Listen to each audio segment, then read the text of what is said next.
In 1922, the Austrian krona was one of the oldest currencies in Europe. It had survived Napoleon. It had survived revolution. It had survived the fall of the Habsburg dynasty and the collapse of one of history's greatest empires. Austrian citizens who held krona savings believed reasonably, historically, that the currency would survive whatever came next. Within 18 months, the krona had lost 99.7% of its value.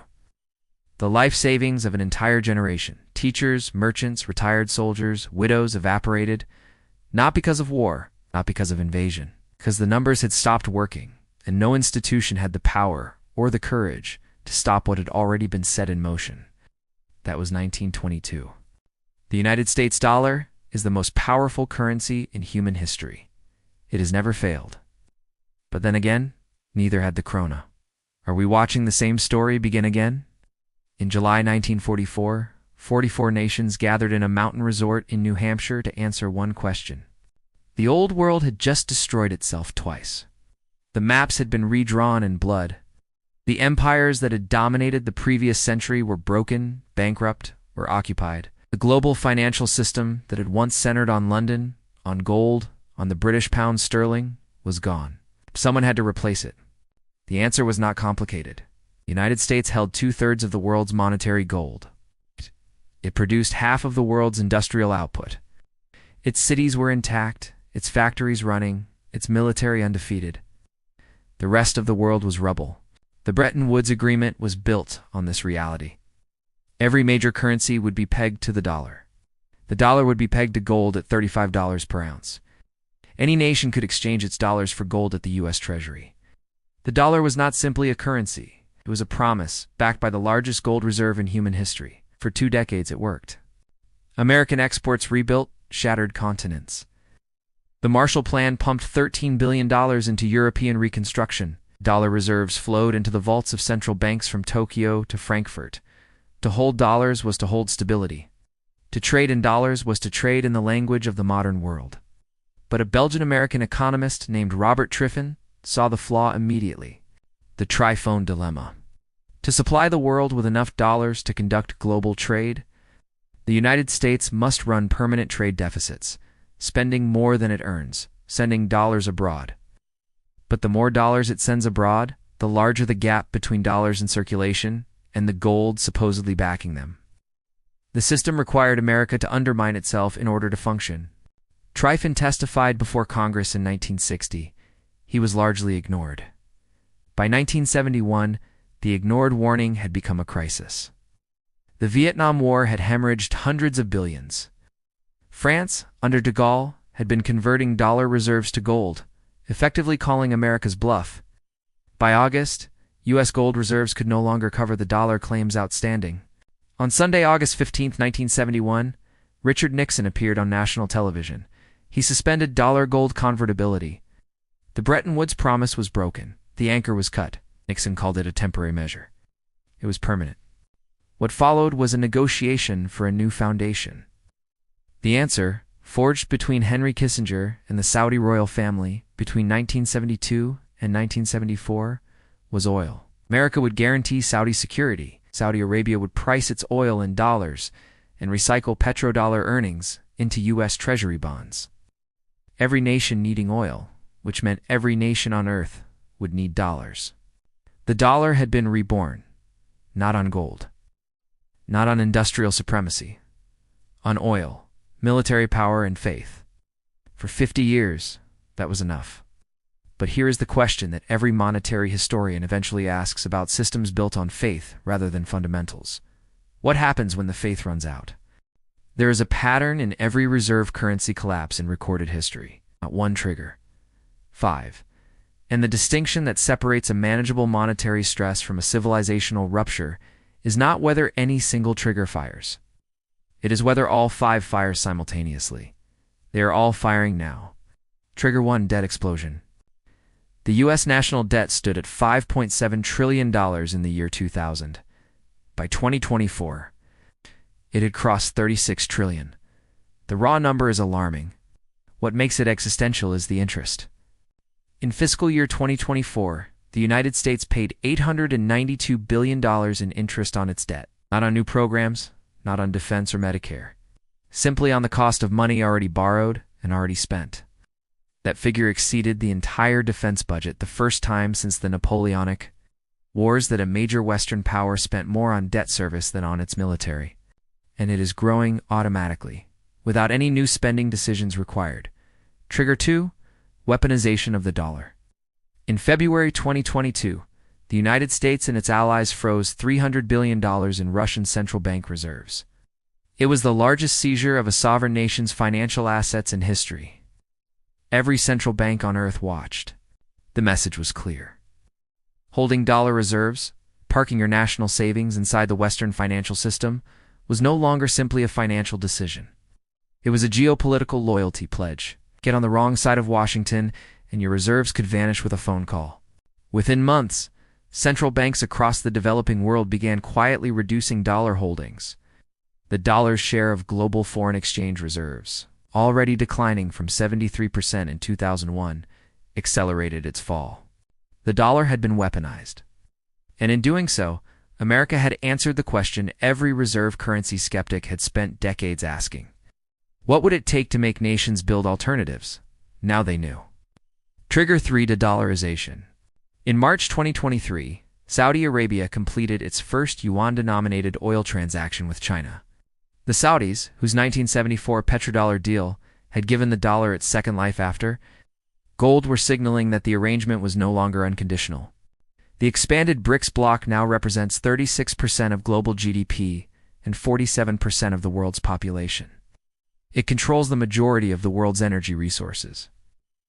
Its members are building digital settlement systems, rupee trade corridors, and yuan swap lines specifically designed to conduct international trade without touching the dollar. De-dollarization is no longer a theory. It is infrastructure. Trigger for fiscal collapse. In fiscal year 2023, the U.S. government spent $6.1 trillion and collected $4.4 trillion in revenue, a $1.7 trillion deficit. In a year with no war emergency, no pandemic, no financial crisis requiring bailouts, the United States has not run a meaningful budget surplus since 2001. Every administration, Republican and Democrat alike, has spent more than it collected for a quarter of a century. The political system has become structurally incapable of fiscal restraint. The Greek debt crisis of 2010 offers a compressed preview of where structural fiscal incapacity leads. Greece spent years running deficits that its economy could not sustain, reassured by bond markets that were willing to lend cheaply and by institutions that preferred optimistic projections to honest ones. When the reckoning came, it came fast. GDP fell by 25%. Unemployment reached 27%. Generation lost its financial footing in years. Greece was saved expensively, conditionally, by the Eurozone. There is no Eurozone to save the United States. Trigger 5. Institutional distrust. In June 2022, U.S. inflation hit 9.1%. It followed years of Federal Reserve assurances that inflation was under control, that its tools were sufficient, that 2% was not just a target, but essentially a guarantee. The guarantee was wrong.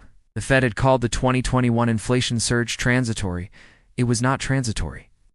And the aggressive rate hiking that followed 11 increases in 18 months caused its own cascade of damage. Regional banks collapsed. Bond markets suffered their worst losses in a century.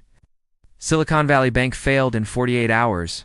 The Confederate dollar did not collapse because the South lacked resources. It collapsed because the institution backing it lost the confidence of the people who held it. Thus, confidence, once fractured, follows a different timeline from the policies designed to restore it. 5 triggers. The question is no longer whether the dollar is under pressure. The question is where exactly we are in the collapse sequence. For that, we need a framework. Every reserve currency in history has passed through 7 stages on its journey from dominance to decline.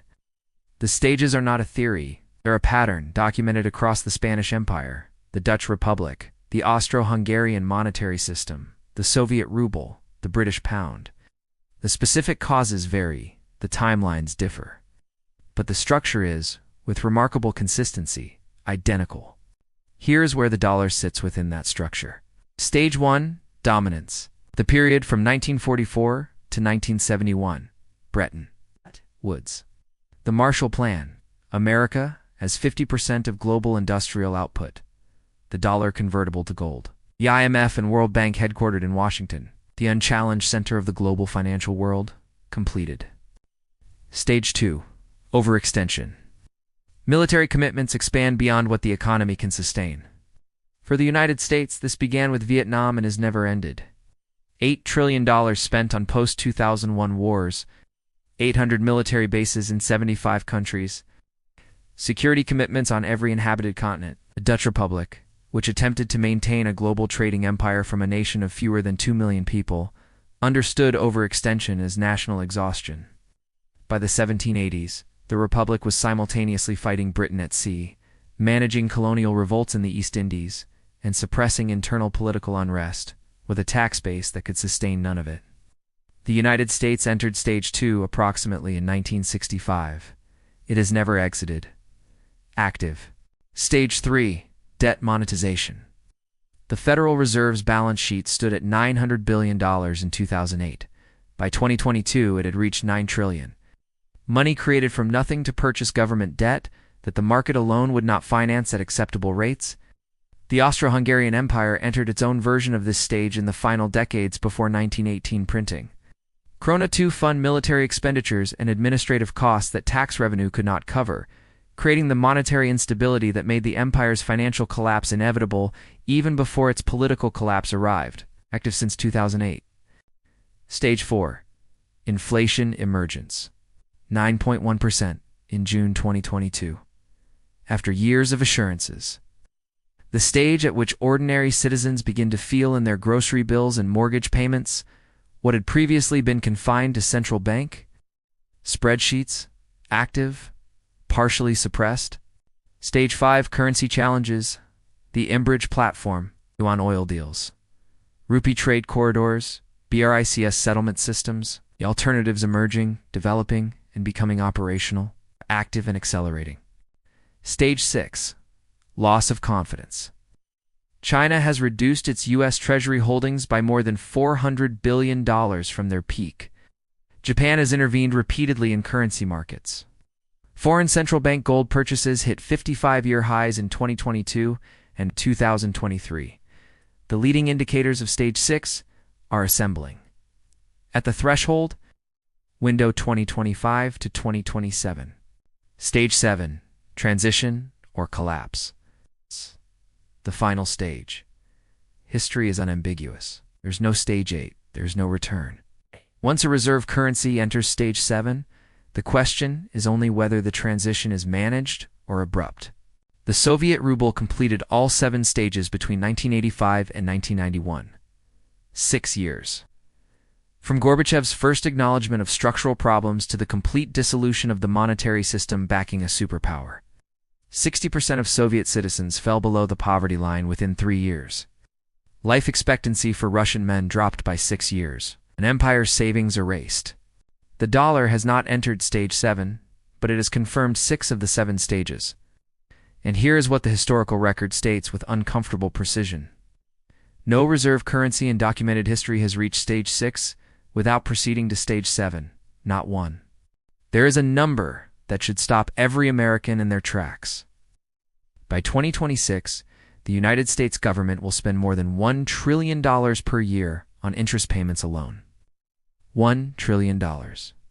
Every year, just to service debt from spending that has already occurred.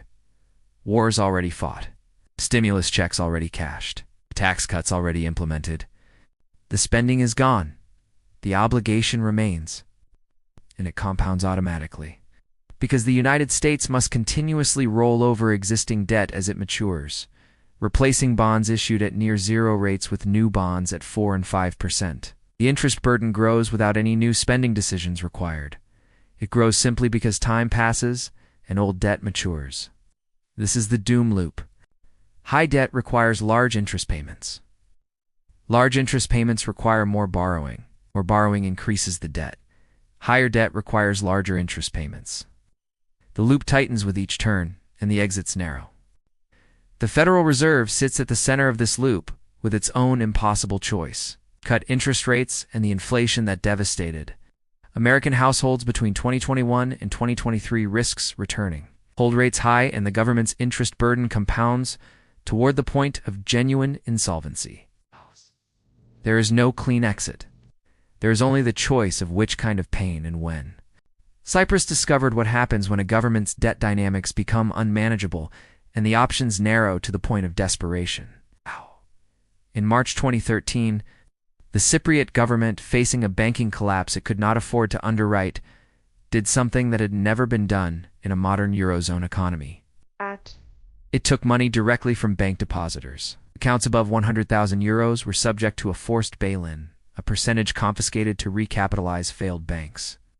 People who had saved diligently, kept their money in what they believed was a safe institution, woke one morning to find a portion of it gone. The bail-in was not theft in the legal sense. It was a last resort. The logical endpoint of a situation in which every other option had been exhausted. Zimbabwe offers a different but equally instructive lesson. When Zimbabwe's debt spiral became unserviceable and inflation became uncontrollable, the government eventually abandoned its own currency entirely, dollarizing its economy in 2009, surrendering monetary sovereignty to a foreign currency because its own had become worthless. A nation that had once aspired to African prosperity handed the management of its economic life to an institution in Washington, D.C. that had no accountability to Zimbabwean citizens and no particular interest in their welfare. Dollarization was not liberation. It was surrender. It was what happens at the end of a debt spiral when all domestic options have been exhausted. The United States cannot dollarize. It is the dollar, which means that when its debt spiral reaches its terminal point, the options available are more limited and more consequential than those available to any smaller nation facing the same arithmetic. The Congressional Budget Office has stated, in language carefully modulated but unmistakable in meaning, that the current fiscal trajectory is unsustainable. The Federal Reserve's own research has acknowledged that the government's intertemporal budget constraint, the technical requirement that spending and revenues balance over time, is being violated. The math does not care about ideology, does not care about exceptionalism. It does not negotiate. It simply compounds. In 1914, the British pound sterling was the world's reserve currency. 60% of all international trade was invoiced in sterling. London money markets were the financial capital of the earth. British banks operated on every inhabited continent.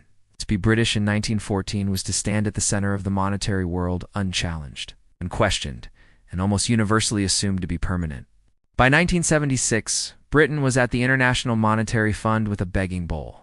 The distance between those 2 points, between unchallenged supremacy and institutional humiliation, was 62 years, and across every one of those 62 years, at almost every critical juncture, the official position of the British government and the Bank of England was that sterling was sound, the challenges were temporary, and that Britain's global financial role was secure. The pattern of denial is as instructive as the pattern of decline. World War I forced Britain to borrow $4.3 billion from the United States, inverting the financial relationship between London and Washington permanently. Britain entered the war as the world's largest creditor. It emerged as a significant debtor. The consequences were structural and irreversible, but they were not acknowledged. The official position remained that Britain would restore its pre-war financial position. In 1925, Winston Churchill, as Chancellor of the Exchequer, restored the pound to the gold standard at its pre-war parity. The decision was made not because the economics supported it, but because devaluing sterling felt like a national admission of defeat.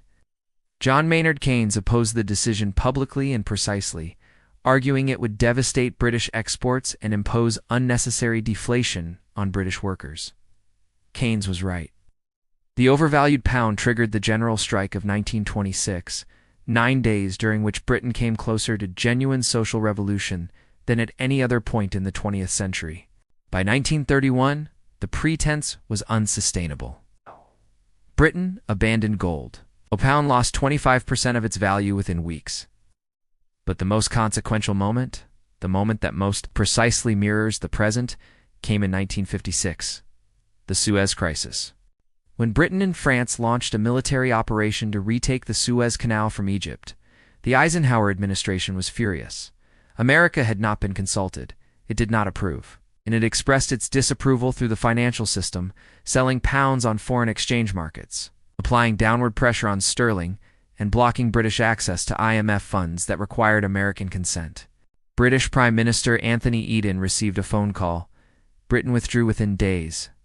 The empire that had once redrawn the world's maps at will had been stopped, not by a larger army, not by a superior navy, but by financial leverage wielded by the nation that had replaced it as the world's monetary center. The parallel to the present is precise and troubling. The dollar is being weaponized today in ways that are building the infrastructure of its own replacement. Britain used financial power to enforce geopolitical outcomes. America is doing the same. And just as Britain's exercise of financial dominance at Suez accelerated the construction of post-sterling alternatives, America's weaponization of the dollar is accelerating the construction of post-dollar alternatives. The lesson of the British pound is not that reserve currencies die quickly. They die slowly. In a long series of reassurances that prove hollow, of crises managed just barely, of official statements that diverge further and further from the arithmetic underneath them, and then one day the arithmetic wins. Harold Wilson told the British public in 1967 that the pound in their pocket had not lost value. It had lost 14% overnight. The gap between the official statement and the lived reality had simply become too large to maintain. That gap is widening now. On this side of the Atlantic, we have mapped the architecture. 5 triggers all active. 6 of 7 stages confirmed. The BRICS counter system under construction. The debt spiral mathematically unresolvable through conventional means. The British mirror held up with uncomfortable precision. What comes next? 3 scenarios. 3 possible futures. And the historical evidence for each. Scenario A. Controlled transition, 15% probability. A new international monetary framework is negotiated. The dollar's reserve share declines gradually from 58% to somewhere between 35% and 45% over a decade. Other currencies absorb portions of the displaced function. The IMF's special drawing rights are expanded. The dollar weakens by 20% to 30% in real terms, making American exports competitive and beginning to rebuild the manufacturing base that dollar dominance has hollowed out. For American households, this means a decade of reduced purchasing power. Imports become more expensive. The standard of living declines modestly by international comparison. But the financial system remains functional. Savings retain value. The social contract holds. This is the best available outcome. Its precedent exists. The managed transition from sterling to the dollar at Bretton Woods in 1944 did not produce a global financial collapse. It was painful for Britain, but it was survivable. The problem is that Bretton Woods was possible because a world war had cleared the existing order and left one nation in an unchallenged position to design the replacement. A voluntary managed transition, one that requires America to willingly reduce its monetary privilege before being forced to, has no historical precedent. Nations do not voluntarily surrender exorbitant privilege. They are relieved of it. Scenario B. Fragmentation and stagflation. 60% probability. This is the most historically grounded scenario, the most probable, and in many ways, the most insidious, because it unfolds slowly enough that no single moment constitutes an obvious crisis. But cumulatively, it destroys the financial security of the American middle class with the quiet efficiency of a slow leak. No dramatic collapse. Instead, a gradual, multi-year fragmentation of global monetary arrangements. The dollar retains its formal status as the world's primary reserve currency. But its market share erodes year by year, deal by deal, as alternatives mature. As more commodity trade is invoiced in non-dollar currencies, as foreign central banks continue their methodical treasury reductions, the consequences arrive not as a crash, but as a condition. Persistent dollar weakness that makes imports structurally more expensive.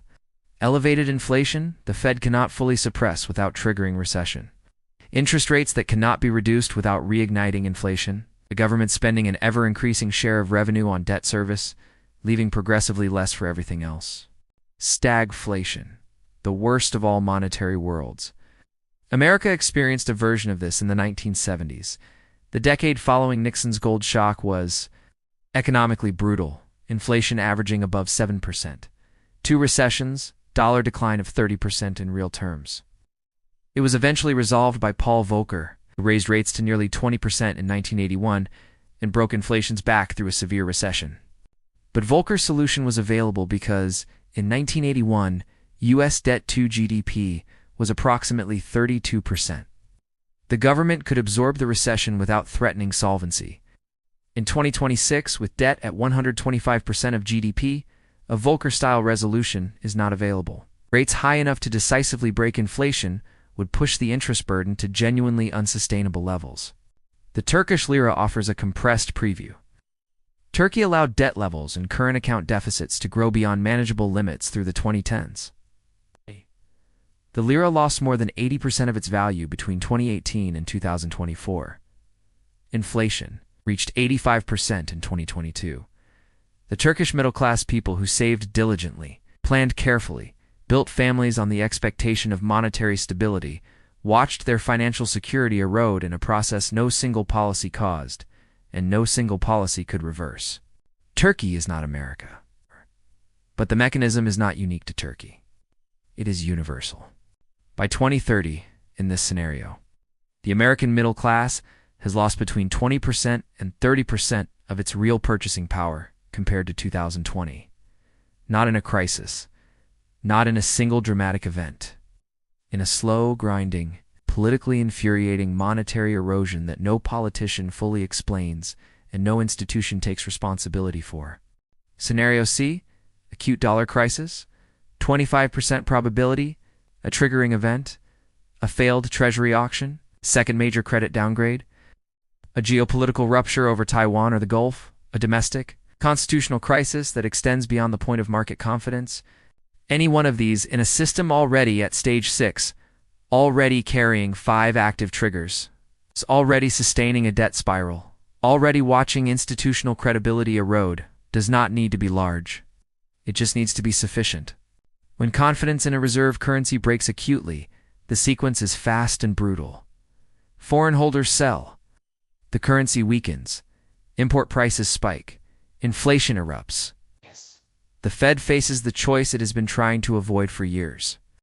The Icelandic banking collapse of 2008 demonstrated how quickly apparent stability becomes acute crisis. Iceland's banks had assets equivalent to 10 times the country's GDP. Their credit ratings were high. Their bonds were widely held. European investors had been assured the system was sound. In October 2008, all 3 major Icelandic banks failed within a week. The krona collapsed. Capital controls were imposed. Ordinary Icelanders found their savings frozen inside a system that had failed them. Iceland recovered. It took a decade of pain. And Iceland could recover because it was small, coherent, and had a fishing industry generating real export revenue throughout the crisis. An acute dollar crisis would not be contained within American borders. It would transmit financial shock to every corner of the global economy simultaneously. It is the scenario that risk managers run as their tail risk stress test. Not because it is the most probable, but because it is the one from which there is no clean recovery. The question history forces upon us. The Hungarian pang died in 1946 as the worst hyperinflation in human history. The people who held pang savings, who had spent their working lives accumulating wealth in a currency their government assured them was sound, received in exchange for those savings essentially nothing. The currency that replaced it, the forint, was issued at a conversion rate of 400 octillion peng to 1, a number with 29 zeros. The savings of a generation represented by a single digit. This is not a prediction for the dollar. The dollar is not the peng. The distance between them is enormous, in institutional strength, in network effects, in global integration. But the mechanism is the same. The dependence on collective belief, vulnerability to the moment when that belief shifts. The certainty with which official voices at every stage of the decline assure the public that the worst will not happen, right up until it does. The 2026 to 2028 window is not the end of America. It is the period during which the decisions are made. By governments, by institutions, by markets, and by ordinary people trying to understand why their savings feel less secure than they did 5 years ago. Why prices keep rising, why the financial news carries an undertone of dread that the official statements somehow fail to address. History does not repeat itself exactly. but it echoes with a consistency that, once heard, is very difficult to ignore. The Austrian krona holders of 1920 did not believe their currency would be worthless in 2 years. The system had always worked. The institutions had always been there. The question that opened this documentary is the same one that closes it. Are you watching the pattern? Or are you waiting to be told?